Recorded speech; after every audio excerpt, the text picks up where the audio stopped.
Hey everybody, so I'm finally getting around to rebuilding the 125cc Honda two-stroke motor, and there's a lot of reasons why it's fallen behind, but I don't want to bore you with all that. They're gonna look cool. The bike is gonna look cool. I mean, the engine's gonna look badass when it's done. So I've got some cool things here. Hopefully you can see that. Got the transmission components ready to build. So we're gonna do some fun stuff with this. And one thing that I did that was a little bit unusual compared to some videos that I've seen, and that is I went ahead and completely stripped down both the main shaft and the countershaft and rebuilt them completely. A lot of the videos that I've seen don't show all of the detail that goes into all of the assembly processes, most notably these washer orientations and circlip orientations, which are kind of technical.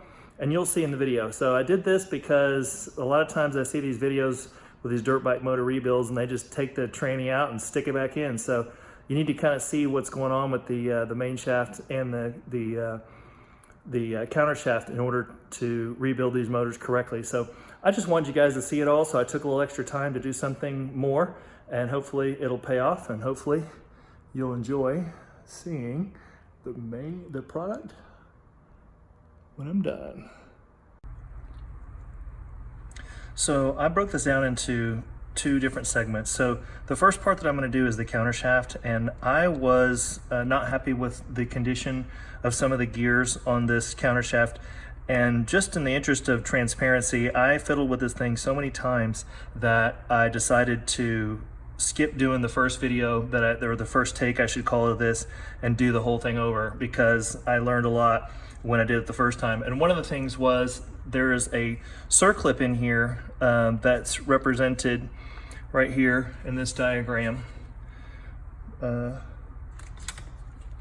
This one right here, that I decided to go ahead and replace. They were recommended to be replaced, and it makes sense. These circlips though are surprisingly expensive, about $5 for that little guy right there. So very small little piece, $5 because it's factory Honda.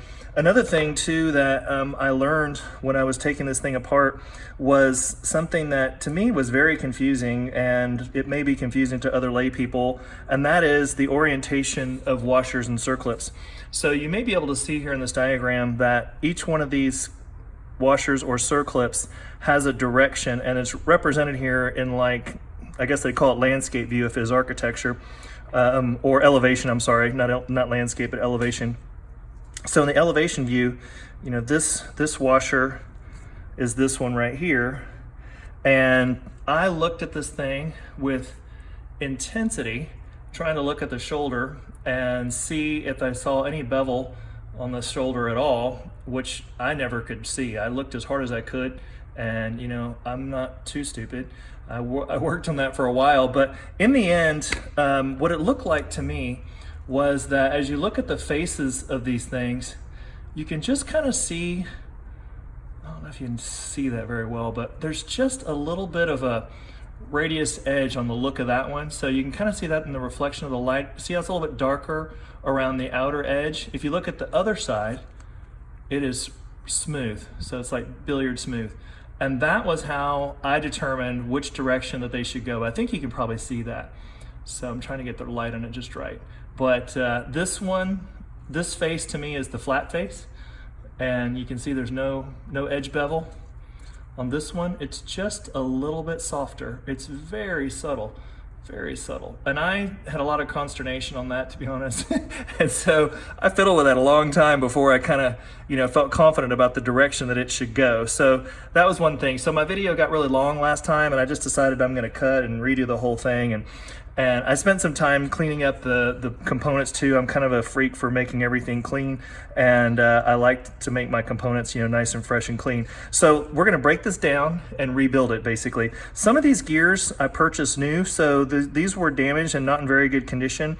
I have read and seen in places where it's recommended that if you replace a gear, you should replace the opposing gear. And there's a good argument for that, which I do understand, but I didn't do it because I couldn't find some of the gears as one, and the wear on some of the gears that I had just wasn't that bad. So on this one, I'm not sure if you can see that with the magnifying glass, but it has a little bit of defect on this one right here, little dent, and I'm gonna file that out. Hope you can see that. It's kind of hard to judge this camera in a way because I'm looking down at the camera while holding a magnifying glass. So it's a little bit complex, but I'm trying to do the best that I can. So anyway, in this one right here, there's a little defect, and there's a few defects even in the ones that I bought. So these were ones that I purchased off of eBay, and they came from broken down bikes, but there's a little chip missing right there, a small piece right here that's not bad. But just to get the idea, so you got to look at these gears, and if they're significantly damaged, you're going to have to replace them. And the other gears that I had just weren't that in bad shape. This one I actually did buy a replacement gear, and here's a very interesting story that you guys will probably benefit from also. This is a really good one. So this is a diagram from a 1996 CR125 service manual. This is the actual diagram. This is the fiche from Rocky Mountain ATV. Using their part numbers for these various gears, they show a part number for some gears that I purchased to be different in terms of the tooth count. So in this one in particular, on Countershaft 3, the actual gear that was installed was a 29. The factory recommends a 28. And I ordered a replacement gear and got a 28. In addition to that, on Countershaft number 5, the factory shows a 25 tooth gear. What was installed was a 26 tooth gear, and that was very annoying to me and very disturbing. And I put this entire assembly together, both pieces, the countershaft and the main shaft, and assembled the whole thing together again using the original configuration, and everything spun pretty nice. So I didn't feel comfortable changing to a 26 and a 29 gear respectively as recommended in the original service manual. So I used what was installed, a 29 and a 26. So very strange to me difference between the two, and it caused a lot of problems in terms of ordering, as I mentioned before. So something to keep in mind, that perhaps there might be a difference between microfiche and the original factory service manual. All right, so that said, we're gonna break this thing down.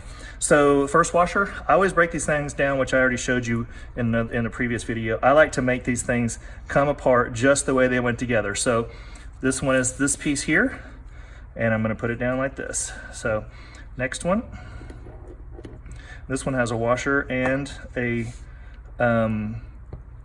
has a sleeve on the inside. So some of these bearings are mounted onto a spline, and some of them are free spinning. This is a free spinning bearing inside of that gear washer, and I'm gonna double check these washers when I reinstall, but just so you know. So that washer, let me get that in the camera view.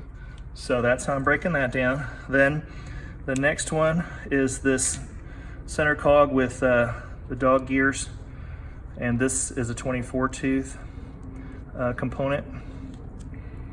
Yeah, this one stays in place, that's what it was. And that washer, the only way that it can come off is the other way. So once you disassemble, if you want to take this gear off, all this side has to come off. And this is kind of an interesting thing too, because I didn't realize what was going on, but the exploded diagram actually kind of represents it that way. It kind of shows, which one has to stay stationary as assembling this way, and the one, on the opposite side basically assembling from the other direction. So that's actually kind of cool, and it's something I learned while I was doing this that I didn't know better beforehand. So let's go ahead and get this right. This is the endmost washer, and this side is, to me, the flat side, and that, yep, is the bevel side. So the bevel side should be facing towards the gear, so that's that.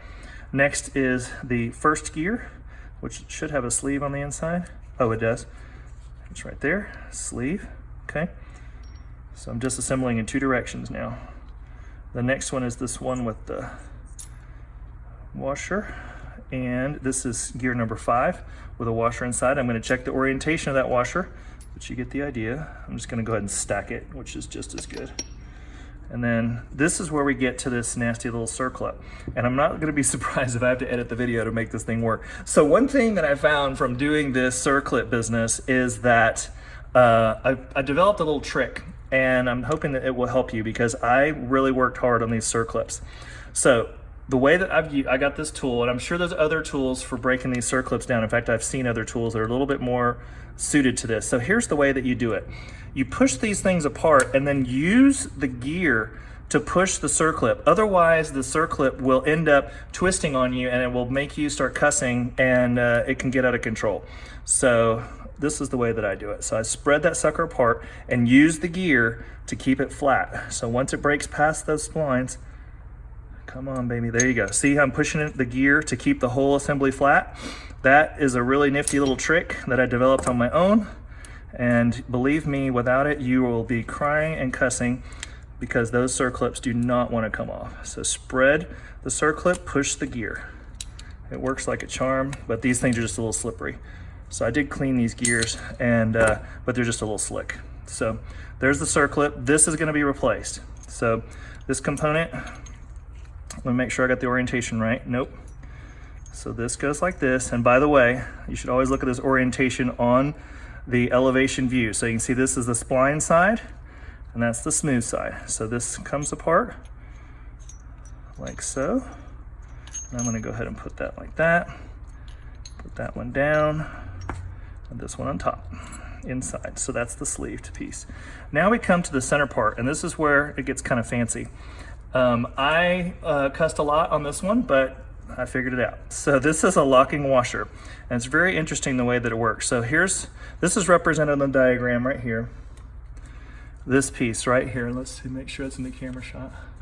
So this component right here, this little funny guy with these little ears sticking out, I don't know what you actually call those things, and little engagement dogs or something. The dog is really more a word for a gear itself. So I'm not really sure what those are called, but you can see they have like a little magnifying glass around it. So that component is this one right here, and it's kind of slick the way that it works. So that's a little locking device. All right, it goes like that. And this is the part that I could not figure out. So call me stupid, but I could not get this washer off. But as it turns out, it rotates a couple of degrees, about 4 or 5 degrees, and then it'll slide down the spline. It's kind of an ingenious design to capture the gear on the inside. So see how that works? So you slide it down the spline and then turn it. Yeah, make sure I get that right. You turn it, and then you put the locking piece on. So we're basically all broken down now. This is the main shaft. I'm sorry, I keep calling it the main shaft. It's the countershaft, and this is the piece that goes onto that. So I'm gonna check these. So now we have the countershaft, and this one, we're just gonna make sure that it's clean also. I did actually inspect this already, because as I mentioned, I disassembled this whole thing to learn, and I was so disappointed with how I did the first time and how long it took me in that little twisty washer business that I just decided to start over. So I'm glad I did, in fact, because I think I'd be driving you guys even more nuts than I probably do. All right, so we've got the countershaft, and let's just go ahead and put it back together. So this countershaft right now, the way that it sits, is represented in elevation view like this. So the first part that's going to go in is our nifty little washer. This washer is represented right here in the diagram. Okay, so that's the way that the shoulder should have the sharp face facing inward on this shaft. I shouldn't say that, I'm sorry. It should be facing towards the, I guess the right way to call it is the splined end. So it's the sharp face is facing the splined end, I guess is the best way to describe the orientation. So let's check that sucker out. I'm gonna get my glass here. That looks, yeah. So this face is the sharp side. Let's double check the orientation. So the sharp side faces this way. All right, so washer number 1, boom. And then we've got gear number 4, countershaft number 4, and it's a spinning gear, and it has the sleeve on the inside. So this is number 4. And I got real intense about this and counted all the teeth and made sure that I had it right, because I'm fussy like that. And the next one is, this is our little locking piece that I just showed you, which is kind of fancy. So this is the washer part, and so this has a sharp and a smooth. So the sharp side on this one is this side. Let's get the orientation right. So the sharp side faces out. All right, so that is definitely the bevel side. Let me look at that one more time, just because I do not want to take this apart again. That looks rounded, and that does not. It is so hard to see this, by the way. If you've never done this, don't feel bad that it's like completely confusing, because when you look at this on the shoulder side, I'm telling you, you can't see anything that looks like a bevel. So it's not really represented well on this diagram. You kind of just have to look at it and look where the wear was and see like which side has a completely smooth face from wear and which side has a little bit of a unworn edge to see where the rounded portion is. So let's double check that. So the rounded portion in this case faces against this gear. And man, I just get so nervous about this.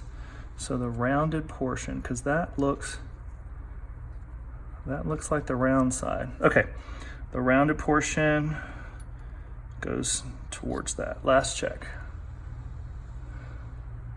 I'm glad I'm videoing this so I can double check myself in my video. Okay, so this one is going like this, and this is the fancy one that has the little 5-degree turn. So I'm hoping you can see that. So a little turn, just like so, and on goes the little retaining clip piece with the little dog ears sticking out. That's just such an unbelievable amount of frustration before. So next, check it out. This is a fun thing to do for me. When I look at these gears, I like to look at the design. So as you can see, this one that I'm about to put on next is the Countershaft number 3 gear. Check out the shape. So it's got a bulging backside, basically bulging shoulder side, and then a concave side. All right, so it's pretty easy to see that, but you know, it's just good to check these things and just make sure that you're doing them right. So that one is correct. Going on like that. Next is another one of these funky washers, and let's make sure the sharp side and the smooth side, that is the sharp and that is the rounded. So let's look at the diagram. And I just like to lay this stuff out and make sure that I've got it right. So that is sharp, it looks like. Yeah, and that is rounded. So the flat side faces away from the gear surface that I just put on, right? And I believe that the next piece is my fancy Circlip, which I do not want to mess this sucker up because it's freaking $5 for a dumb little Circlip. All right, so that's my clip I bought from Rocky Mountain ATV, and this is my old clip, which is probably just fine, but they always talk about, you know, replacing these things. They're made out of really hardened steel, and they can cause you to start drinking if they blow up. All right, so this is where we're gonna figure out sharp and smooth. That to me looks like the sharp side. Hope you can see that. I know you can't because I can barely see it, but that to me looks like the sharp face, and that looks like the rounded face. So which side does the sharp face touch? The rounded face is out this way, so that looks rounded, that looks sharp. This is the direction that it goes. Okay, now this is where we're gonna have our fun doing the Circlip in reverse. All right, so let's put that gear up there. Get our fancy Circlip pliers and hope and pray that this thing wants to be our friend.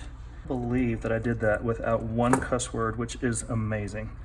Ha! That went out really great. So I learned a lot doing that, to be honest. I learned that little trick I figured out on my own about using the gear to keep the Circlip flat as it went down.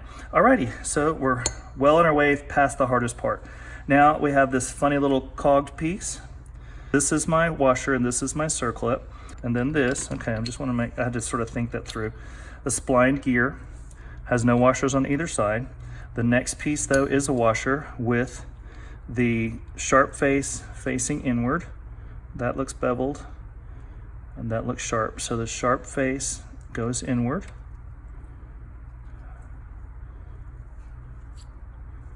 Correct or not correct? Is that, oh, it is, that's correct. It sits on the end. Okay, that was the thing that was making me nervous, is that it wasn't sliding over.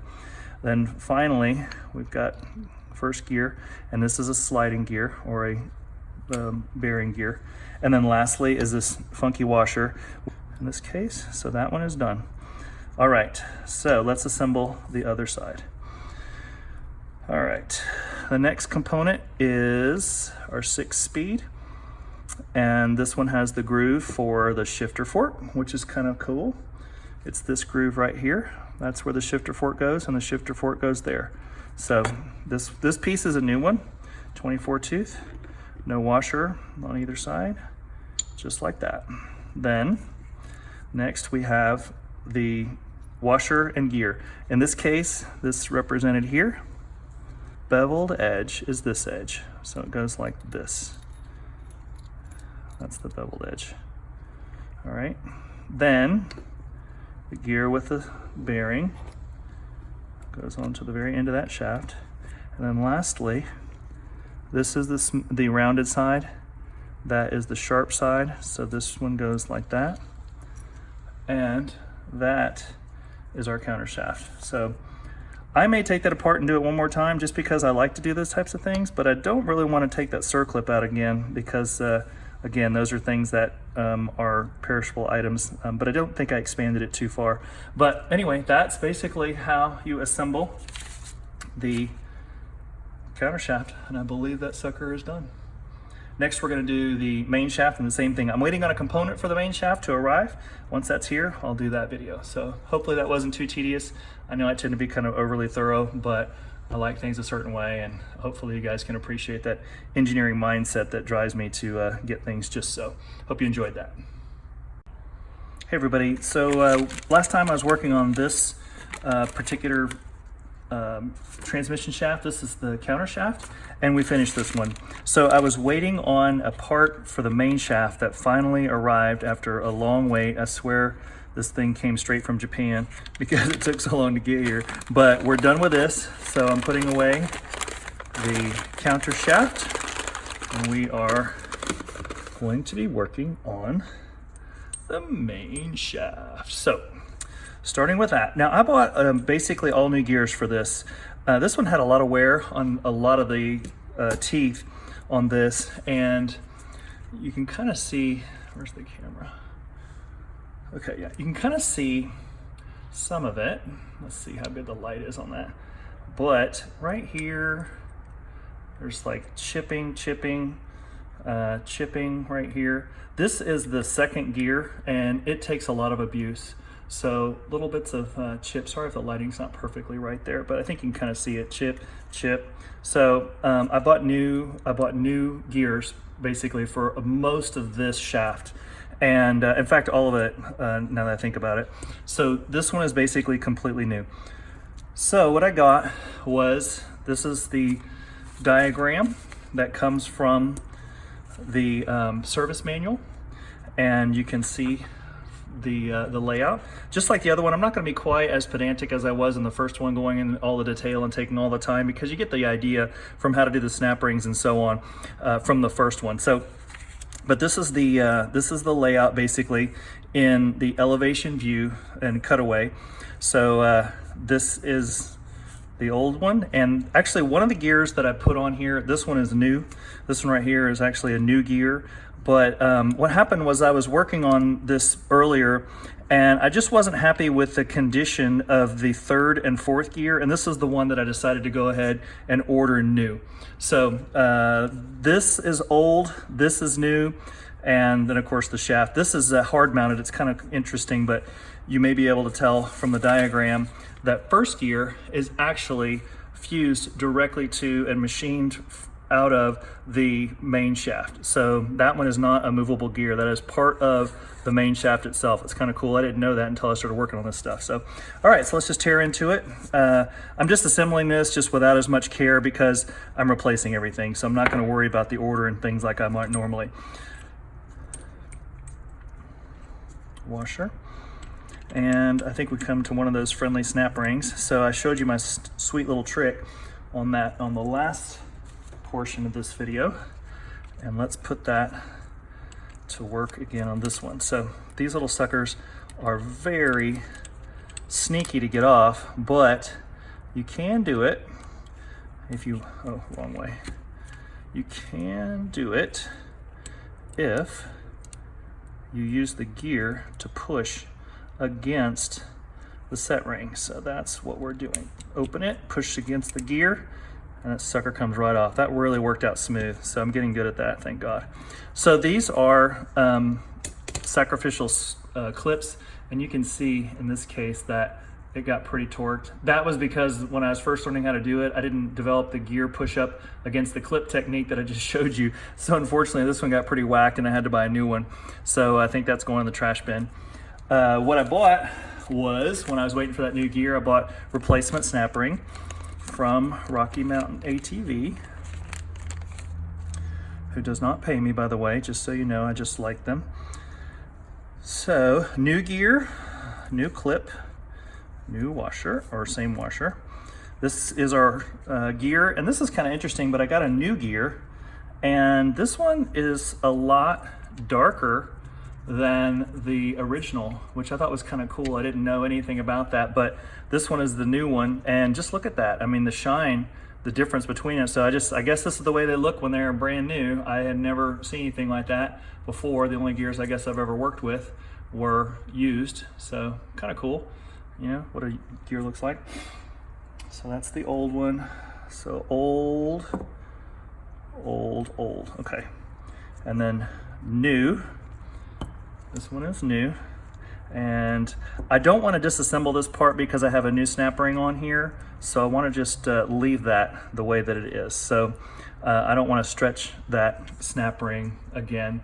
I've already installed this one. I was mentioning earlier that I was not happy with the way that the gearbox was coming apart before, and I wasn't happy with this gear, the condition of it, and I decided to buy a new one. So I'd already assembled up to here. But again, the techniques that I use are just the same as I used with the Countershaft. So I want to inspect this just a little bit, make sure that snap ring is set in there right.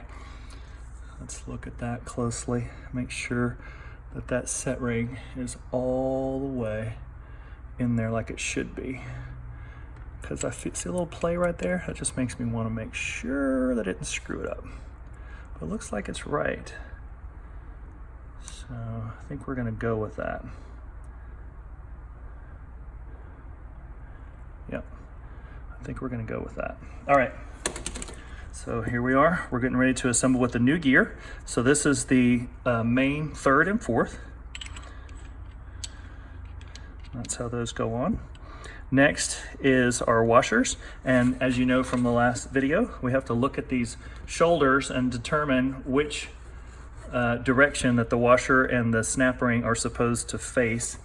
And it's a little fussy. You know what, I'm gonna check this one to make sure I got it right. So that is the flat side should be out, and that's exactly what it looks like.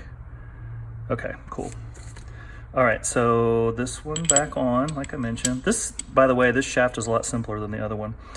All right, so next is, as we look at this, I got the order, the threaded in, so the orientation is correct. First gear, fifth gear, third, fourth, sixth. Okay, so this washer setup shows here.